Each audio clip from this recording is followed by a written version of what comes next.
ce qu'on est en train de vivre maintenant. Rarement a-t-on vu Justin Trudeau aussi enflammé lors d'un point de presse. Vraiment, là, il n'y a pas aucun d'entre nous qui veut être ici dans des conférences de presse avec des masques.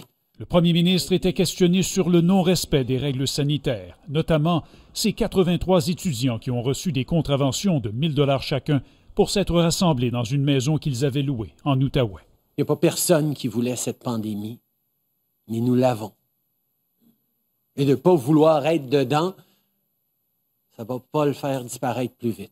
Un appel à la discipline collective alors qu'une fatigue est de plus en plus palpable au sein de la population. Les familles sont séparées comme ça, les gens, on sent qu'il y a de l'agressivité de plus en plus dans l'air. Les autorités fédérales de la santé reconnaissent que le ras-le-bol populaire constitue un défi de taille après 7 mois et demi de pandémie. Si on continue à faire les efforts qui ont été faits dans le dernier mois, on pourrait avoir des bonnes nouvelles dans les prochaines semaines. Mais Justin Trudeau, lui, se montre plus pessimiste. On va passer à un hiver plate, désagréable à certains niveaux.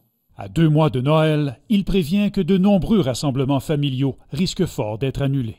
On va probablement, dans plusieurs parties du pays, pas pouvoir se rassembler avec nos familles, même si on fait vraiment attention dans les semaines à venir. Avant de dire ça, il faut attendre, là. Il reste quand même quelques semaines avant. Il ne faut pas être alarmiste, mais je pense qu'il faut avoir raison en disant peut-être que les gens doivent se préparer psychologiquement à un Noël différent. Je trouve ça extrêmement triste. Justin Trudeau commence donc à préparer les Canadiens en vue d'un Noël plus sobre. Tout ça alors que le bilan canadien de la pandémie dépasse maintenant les 10 000 décès. Raymond Filion, TVA Nouvelle-Ottawa.